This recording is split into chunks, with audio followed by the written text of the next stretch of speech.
Good morning students. आज की video में हम स्टार्ट करने वाले हैं अपना next topic, it is debenture.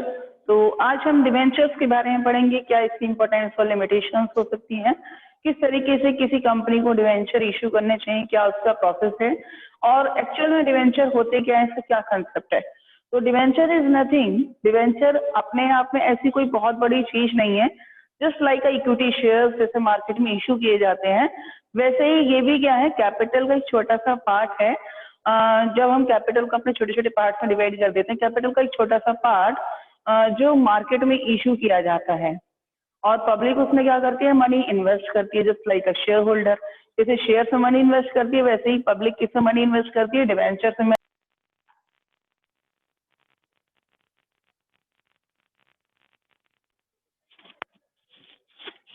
वैसे ही कंपनी किसमें मनी इन्वेस्ट करती है, डिवेंचर्स में भी मनी इन्वेस्ट करते हैं जो शेयर होल्डर्स होते हैं हमारे।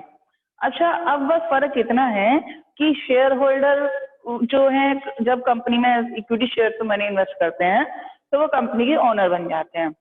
But in the case of debentures, जब पब्लिक डिवेंचर में मनी इन्वेस्ट करती है तो वो कंपनी के बनते हैं creditor, because of debenture is a type of loan. Debentures क्या है, ये एक टाइप का लोन है। जैसे कि हमने बैंक से लोन लिया है, इस तरीके से हमने क्या किया, पब्लिक से लोन लिया है और ये पर्टिकुलर लोन एक फिक्स रेट पर लिया जाता है, मीन्स एक फिक्स रेट ऑफ इंटरेस्ट।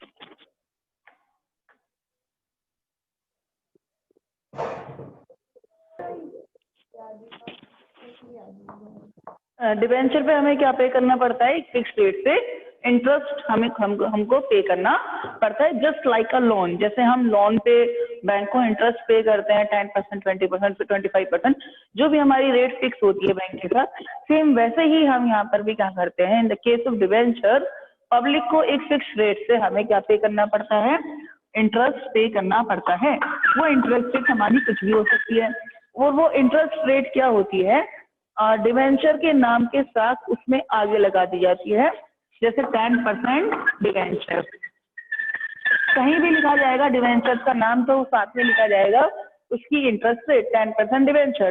जैसे प्रेफरेंस शेयर में लिखा जाता है, प्रेफरेंस शेयर पे क्या होता है, फिक्स रेट से डिविडेंड दिया जाता है, तो उसकी जो डिविडेंड की रेट है वो प्रेफरेंस शेयर के साथ में लगा दी जाती है, 15% प्रेफरेंस शेयर। सेम ऐसे ही जितने परसेंट हम इंटरेस्ट दे रहे हैं उसके परसेंट जो इंटरेस्ट की रेट है उसके साथ लिख दी जाती है, मेंशन कर दी जाती है 10% डिवेंचर। अब क्या है, ये दे आर द क्रेडिटर्स, वो कंपनी क्रेडिटर्स हैं, हमारे आउटसाइडर्स हैं, तो we have to pay them interest at any cost, चाहे कुछ भी हो जाए, कंपनी को प्रॉफिट है या लॉस, दोनों ही कंडीशन में हमें उनको क्या पे ऑफ करना पड़ता है, इंटरेस्ट पे ऑफ करना पड़ता है। कंपनी चाहे प्रॉफिट है, whether it is earning the having the loss, चाहे वो लॉस में जाए या फिर वो प्रॉफिट दिया करे, दोनों ही कंडीशन में हम उसको इंटरेस्ट पे करेंगे। दूसरी सबसे बड़ी बात, जब कैपिटल का रीपेमेंट का टाइम आता है, जैसे सपोज कीजिए कि आपने 10 ईयर्स के लिए डिबेंचर्स इशू किए थे, तो आपको 10 ईयर्स के लिए कैपिटल की नीड थी, आपने 10 ईयर्स के लिए उनकी मनी ले ली। आफ्टर 10 ईयर्स आपको रीपेमेंट भी तो करना पड़ेगा उनकी कैपिटल का। जब आप उनकी कैपिटल उन्हें वापस करोगे, सबसे पहला राइट किसका बनता है, डिवेंचर होल्डर का बनता है। सपोज कीजिए आपके पास और भी बहुत सारी लाइबिलिटीज है, आपको प्रेफरेंस शेयर का पेमेंट करना है, आपकी कंपनी वाइंडिंग अप हो रही है तो आपको इक्विटी शेयर का पेमेंट करना पड़ेगा। तो सबसे पहले जो सीरीज आएगी पेमेंट करने में, डिवेंचर होल्डर। इक्विटी शेयर तो रियल ओनर है कंपनी के, प्रेफरेंस शेयर वालों को बाद में दिया जाएगा, इक्विटी वालों से पहले बट डिवेंचर्स के बाद। तो सबसे पहले जो पेमेंट किया जाता है इंटरेस्ट का है या फिर कैपिटल के रीपेमेंट का है, वो किसको किया जाता है, डिवेंचर होल्डर को किया जाता है। They are the creditors of the company, it means that they are established outside of the company. ये कंपनी के आउटसाइडर्स होते हैं और आउटसाइड लायबिलिटीज का पेमेंट हम लोग पहले करते हैं। ये तो इसका मेन थोड़ा सा कंसेप्ट। एडवांटेजेस में देखिए, फर्स्ट पॉइंट हमें दिया गया है permanent and regular income for the investors.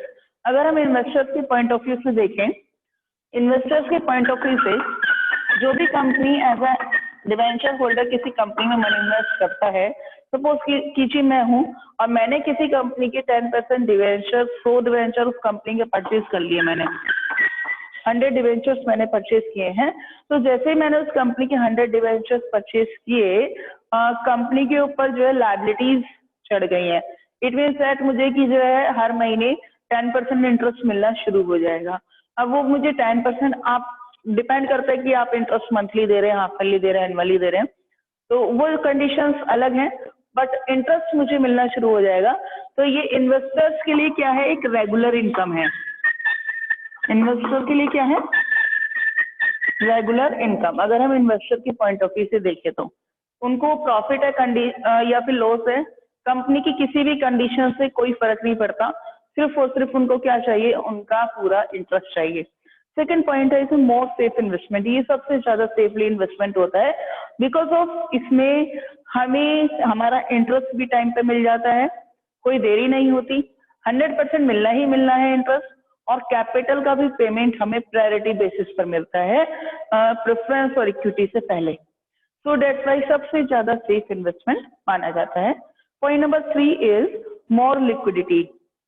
इसमें लिक्विडिटी बहुत ज्यादा होती है, क्योंकि जो डिवेंचर्स हैं, जैसे ही कंपनी डिवेंचर इशू करे तुरंत लोग उसको परचेज करने के लिए रेडी रहते हैं, बिकॉज ऑफ इन्वेस्टर्स को ऐसा पता है कि जैसे ही कोई कंपनी डिवेंचर इशू कर रही है, तो हमें जो है, हम इसकी क्या बनेंगे, क्रेडिटर्स बनेंगे, ओनर नहीं बनेंगे।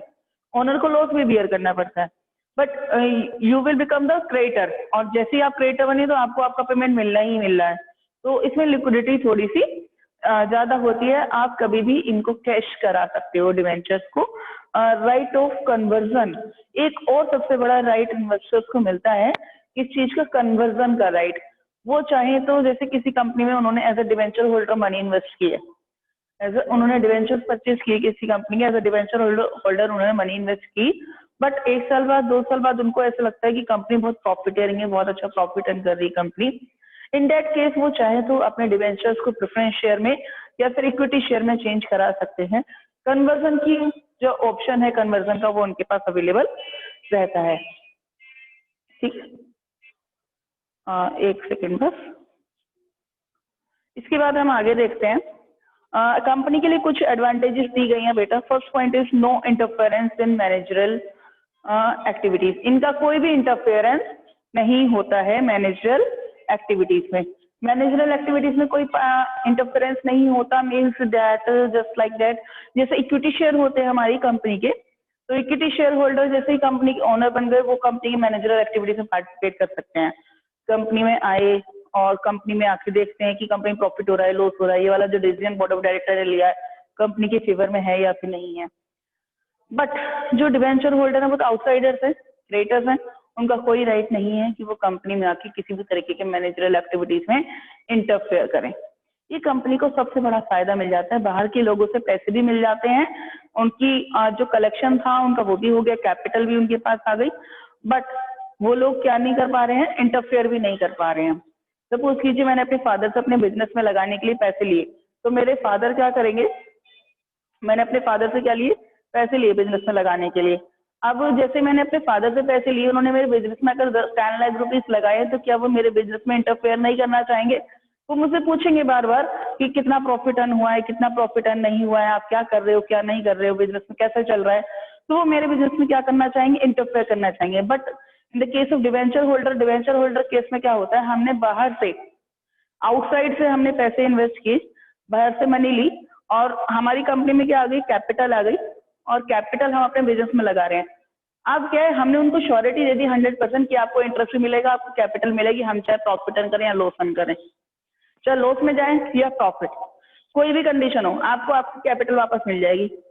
तो वो लोग फ्री माइंड हो जाते हैं, वो लोग हमारी मैनेजरल एक्टिविटीज में इंटरफेयर नहीं करते। ये भी कंपनी को सबसे बड़ा बेनिफिट है। अगर बाहर के लोग आके इंटरफेयर करते हैं कंपनी की मैनेजरल एक्टिविटीज में, तो कंपनी अच्छे से चलने में, कंपनी को स्मूथली फंक्शनिंग करने में थोड़ी सी प्रॉब्लम अराइज होती है। नेक्स्ट पॉइंट यहाँ पर है बेटा, tax advantage, sorry, cheap source of finance. ये सस्ता सोर्स है फाइनेंस अरेंज करने का। इक्विटी शेयर में तो क्या होता है, हमारे ओनर बन जाते हैं, हमें सारा प्रॉफिट भी देना पड़ता है। डिविडेंड में भी profit more profit, community profit भी देना पड़ जाता है उनको, लास्ट ईयर का, प्रीवियस ईयर का। But in the case of debentures, ये सबसे सस्ता सोर्स है। अगर 10% इंटरेस्ट रेट फिक्स है यहाँ पर, तो सिर्फ और सिर्फ हमें चाहे कितने भी करोड़ का प्रॉफिट क्यों ना हो, हम इनको 10% ही इंटरेस्ट पे करेंगे, बाकी कुछ उनको पे करने की नीड नहीं होती। सबसे सस्ता सोर्स माना जाता है डिवेंचर। इससे हमें टैक्स एडवांटेज भी मिलता है, ठीक है, और maximum income to equity share holder. Debenture holders के थ्रू हम क्या कर सकते हैं, अपने इक्विटी शेयर होल्डर को भी ज्यादा इनकम दे सकते हैं, बिकॉज ऑफ कैपिटल किससे अरेंज करी, डिवेंचर होल्डर से, ठीक। और प्रॉफिट अर्न करके प्रॉफिट किसको दिया, इक्विटी शेयर होल्डर को। सोचिए डिवेंचर होल्डर से तो कैपिटल ली, कैपिटल अरेंज कर रहे हैं किससे, डिवेंचर होल्डर से। कैपिटल आ गई यहाँ से, कैपिटल का हमने क्या बनाया, प्रॉफिट। वो प्रॉफिट किसको डिस्ट्रीब्यूट कर रहे हैं, इक्विटी वालों को। तो हम क्या कर रहे हैं, डिवेंचर होल्डर्स के थ्रू मैक्सिमम प्रॉफिट दे सकते हैं किसको, इक्विटी शेयर होल्डर्स को। इसके डिवेंचर्स को यूज करने से जो हमारी कंपनी का कैपिटल स्ट्रक्चर है वो भी फ्लेक्सिबल बनता है।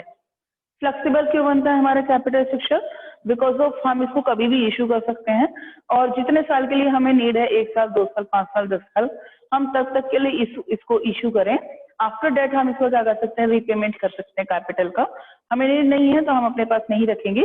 तो सो डेट अगर हम अपनी कंपनी में प्रेफरेंस शेयर और डिवेंचर इशू करते हैं तो हमारी कंपनी का जो कैपिटल स्ट्रक्चर है वो बहुत फ्लेक्सिबल बन जाता है, ठीक है। तो ये कुछ मेन पॉइंट्स थे इसके बाद जो नेक्स्ट पॉइंट है उसको भी हम आज देखते हैं। यहाँ पर एक और टॉपिक हम यहाँ पर छोटा सा लेने वाले हैं, that is retained earning. Just to wait for a minute.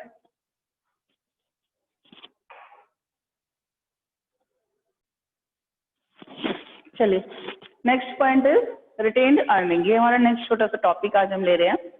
Retained earning क्या होती है, इसको हम दूसरे नाम से ही बुलाते हैं बेटा, एक नाम और है इसका, the name is ploughing back of profit.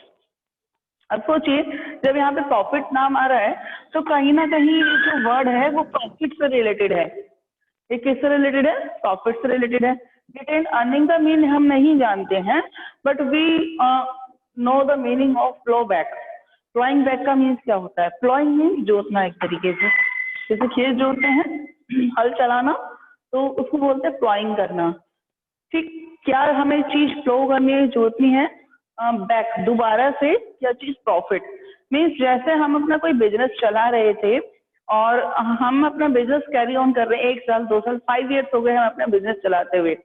5 year से हम लोग क्या कर रहे हैं, बहुत अच्छा प्रॉफिट अर्न कर रहे हैं, और हर साल हम लोग क्या है बहुत अच्छे प्रॉफिट, हर साल हम 10 लाख रुपीज अपने अलग इन्वेस्ट कर देते हैं फॉर द फ्यूचर अनसर्टेनिटीज।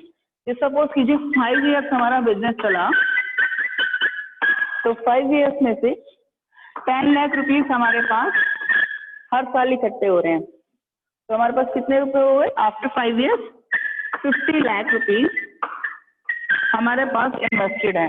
अब अचानक से क्या हुआ, हमारे पास अचानक से हमें मनी की नीड है, हम अपने बिजनेस को ग्रो करना चाहते हैं या अपने बिजनेस का एक्सपेंशन करना चाहते हैं हम। तो कोई कहता है इक्विटी शेयर इशू कर लो, कोई कहता है प्रेफरेंस शेयर इशू कर लो, कोई कहता है डिवेंचर इशू कर लो, वहां से 50 लाख रुपए आ जाएंगे। बट अब क्या हो रहा है कि जैसे भी हम मार्केट में एकदम हमने इक्विटी शेयर इशू करने के बारे में सोचा, तो पता चला कि मार्केट में जो कंडीशन चल रही है, हमारे शेयर की मार्केट शेयर जो हमारे चल रहे हैं प्राइस, वो बहुत डाउन चल रहे हैं। तो क्या हम शेयर के प्राइस अपने डाउन चल रहे हैं उसमें भी इशू कर दें, लॉस में शेयर इशू करें, नहीं। तो कंडीशन ऐसी है कि हम अपने शेयर इशू नहीं कर सकते, ठीक। प्रेफरेंस शेयर वाले इस वक्त जो उनकी डिमांड है, जो डिविडेंड रेट है वो बहुत हाई चल रही है, हम वो भी इशू नहीं कर सकते, ठीक। उसकी भी हमारे कंपनी में ऑलरेडी प्रेफरेंस शेयर बहुत ज्यादा हो रहे हैं, तो वो हम फेवरेबल सिचुएशन नहीं है इस टाइम कि हम प्रेफरेंस शेयर इशू करें। डिवेंचर्स की बात करते हैं तो डिवेंचर्स पे इंटरेस्ट रेट बहुत हाई चल रही है। दूसरी बात, हमारी कंपनी की कैश फ्लो पोजीशन अच्छी नहीं है। Cash flow position means that कि कंपनी में कैश नहीं है, इनफ्लो आउटफ्लो नहीं हो पा रहा है कैश का। अगर इनफ्लो आउटफ्लो ही ठीक से नहीं होगा तो हम उनको उनका टाइम पे इंटरेस्ट कैसे देंगे, इंटरेस्ट नहीं देंगे तो वो लोग कंपनी पे केस कर देते हैं। रिस्की कैपिटल भी है डिवेंचर, जैसे डिवेंचर सबसे चीप कैपिटल है वो वैसे ही सबसे ज्यादा रिस्की कैपिटल भी है, बिकॉज ऑफ वो डायरेक्ट केस करते हैं कंपनी के ऊपर कि आपने हमारा इंटरेस्ट नहीं दिया या आपने हमारी कैपिटल नहीं दी। तो सो डेट्स वाई तीनों ही कंडीशन हमारे लिए अनफेवरेबल हो रही है। हम ना तो इक्विटी के थ्रू मनी अरेंज कर पा रहे हैं, ना प्रेफरेंस के थ्रू, ना डिवेंचर्स के थ्रू। तो सबसे बेस्ट ऑप्शन मेरे एक फ्रेंड ने मुझे सजेस्ट किया कि तुम्हारे पुराने, तुम इतने साल से बिजनेस कर रहे हो, कुछ तो तुम्हारे पास सेविंग्स होंगी, तुमने कुछ तो प्रॉफिट अर्न किया ही होगा, या सारा तुम जो है जितना भी प्रॉफिट अर्न करते हो सब खत्म कर देते हो, सब एक्सपेंसेस में ले लेते हो, कुछ तो इन्वेस्टमेंट आपके पास होगा। तो जो इन्वेस्टमेंट आपने अपने पास करके रखा है, जैसे 5 ईयर्स तक का मेरे पास हर साल 10 लाख रुपीज इन्वेस्ट हो रहे हैं, तो 50 लाख तो मेरे पास रखे थे। अब वो कहता है तुम इन 50 लाख रुपीज को क्या कर लो, दोबारा से बिजनेस में इन्वेस्ट करो। ठीक है, तो ये क्या है, सबसे बेस्ट सोर्स है, आपको किसी बाहर से भी नहीं लेने पड़े और अपने ही खुद के पैसे से आपका बिजनेस में काम चल गया। That is called retain earning. इसे हम क्या कहते हैं, रिटेन अर्निंग कहते हैं। Means that drawing back of profit, profit को दोबारा से प्लॉ बैक करना बिजनेस में। अब क्या है, रिटेन अर्निंग सबसे ज्यादा वैसे कॉस्टली सोर्स माना जाता है बेटा, सबसे महंगा, सबसे कॉस्टली सोर्स वो इसलिए मांगा जाता है क्योंकि रिटेन अर्निंग क्या है कि वो सारे पैसे खुद के हैं आपके, आपने खुद ही लगाए, खुद ही इतनी मेहनत से सोची, 5 साल आपने मेहनत करके वो पैसे कमाए और आपने दोबारा से उन पैसों को बिजनेस में इन्वेस्ट कर दिया। तो बहुत ज्यादा आपने हार्डवर्क किया था उन मनी को, उस मनी को अर्न करने के लिए। बाई चांस जो आपने बिजनेस के एक्सपेंशन के लिए अपना प्लान सोचा है, आपने ये प्लान किया कि आगे इन फ्यूचर अपने बिजनेस को एक्सपेंड करेंगे, वहां से प्रॉफिट अर्न करेंगे, बट जो बिजनेस के एक्सपेंशन का आपका प्लान है वो कैसा हो गया, आपका बिजनेस के एक्सपेंशन का प्लान फ्लॉप हो गया और आप बिजनेस में प्रॉफिट अर्न नहीं कर पाए। तो जो आपने 50 लाख रुपीज अपने इन्वेस्ट किए थे खुद के, वो सारे खुद के ही डूबेंगे। जबकि अगर हम बाहर से लेते तो बाहर वालों को डूबते और हमें उन्हें कुछ % पेमेंट करना पड़ता, हो सकता है पूरा पेमेंट ना भी करना पड़ता, बट यहाँ तो सारा नुकसान किसका था, खुद का ही हो गया। तो डेट्स सबसे कॉस्टली सोर्स जो माना जाता है वो कौन सा माना जाता है, रिटेन अर्निंग माना जाता है। इससे कुछ एडवांटेजेस दी गई हैं। Cheapest source of finance, cheapest में यहाँ पर ये कहना चाह रहे हैं कि हमें कॉस्ट नहीं लगती। ठीक, मीन्स हमें इसको अरेंज करने में कोई पैसे नहीं लगते। जैसे हम इक्विटी शेयर इशू करते हैं, ठीक, प्रेफरेंस शेयर इशू करते हैं, डिवेंचर इशू करते हैं, जबकि हमें वहां पे क्या करना पड़ता है, शेयर इशू करने के लिए फ्लोटेशन कॉस्ट के एक्सपेंसेस दिए करने पड़ते हैं। इसको अरेंज करने में हमें किसी तरह की कोई भी जो एक्सपेंसेस हैं वो बियर नहीं करने पड़ते, अपने खुद के अकाउंट में होते हैं। उन मनी को हम दोबारा से क्या कर लेते हैं, बिजनेस में फ्लो बैक कर देते हैं। नेक्स्ट पॉइंट है safety from trade cycles. Trade cycle से यहाँ पर क्या है, थोड़ी सी सेफ्टी हो जाती है। जो हमारी बिजनेस साइकिल चल रही है तो उससे हमारा जो बिजनेस पैसा है, जो मनी है, हम उस चीज को क्या कर सकते हैं, सेव कर सकते हैं। स्टेबल डिविडेंड पॉलिसी, अगर हमारी कंपनी में हमारे पास प्रॉपर रिटेन अर्निंग अवेलेबल है तो हम क्या कर सकते हैं, रिटेन अर्निंग को यूज करके अपनी जो डिविडेंड पॉलिसी है उसको स्टेबल रख सकते हैं। डिविडेंड में क्या है बेटा, कंडीशन 12 का छोटा सा कंसेप्ट है कि डिविडेंड हमें जो है बहुत ज्यादा फ्लेक्सिबल रेट से नहीं देना चाहिए, एक स्टेबल रेट से डिविडेंड दिया जाना चाहिए। डिविडेंड की रेट डाउन नहीं होनी चाहिए, या तो अप होगी या फिर स्टेबल रहेगी। So that's why retain earning बहुत ज्यादा हेल्पफुल है हमारी डिविडेंड की रेट को स्टेबल रखने में। Easy expansion of business, business का एक्सपेंशन हम बहुत इजीली कर सकते हैं विदाउट एनी हर्डल्स और द अनसर्कमस्टांसेस। बाहर से हमें किसी से मनी अरेंज करने की नीड नहीं होती, बहुत इजीली बहुत कम टाइम में हम अपने बिजनेस का एक्सपेंशन कर सकते हैं। दूसरा है इसमें increase in the value of shares, हमारे शेयर्स की वैल्यू भी इंक्रीज होती है कि हमने खुद के प्रॉफिट कोई बिजनेस इन्वेस्ट किया, मार्केट में अच्छी पोजीशन, मार्केट में अच्छी न्यूज जाती है, गुड न्यूज मार्केट में आती है तो शेयर के प्राइस अप होते हैं, ठीक है। और इंक्रीज इन कैपिटल फॉर्मेशन, हमारी कैपिटल तो खुद की इंक्रीज होती है। सोचो ये जो 50 लाख रुपए हमने बिजनेस में दोबारा से फ्लॉबैक किए हैं, जो हमारे अलग से रखे हुए थे सेविंग्स की, तो ये 50 लाख रुपीज हमने दोबारा से बिजनेस में इन्वेस्ट किए, अब हमारी कैपिटल 50 लाख से बढ़ गई है। ये कैपिटल हमारी खुद की ऐसी है जो हमें किसी और को पे नहीं करनी। जैसे डिवेंचर्स के थ्रू अगर हम 50 लाख रुपीज अरेंज करते तो आफ्टर सम टाइम पीरियड हमें 50 लाख रुपीज उनको वापस करने पड़ते, ठीक है। 10 साल बाद, 5 साल बाद, जितने साल के लिए हमने डिवेंचर या प्रेफरेंस शेयर इशू करे थे उतने टाइम बाद हमें उनको ये मनी रिटर्न करनी पड़ती। बट अब क्या है कि ये कैपिटल हमारे पास परमानेंट टाइम के लिए हो गई है और इससे हमारी कैपिटल फॉर्मेशन हो रही है। ये कुछ एडवांटेजेस है कि आप इसके लिमिटेशंस देख लेंगे। कुछ क्वेरीज अगर आपको कोई क्वेरी आती है तो आप मुझे व्हाट्सएप कर सकते हैं, कमेंट कर सकते हैं। आज की वीडियो में केवल इतना ही। Thank you and have a nice day to all of you.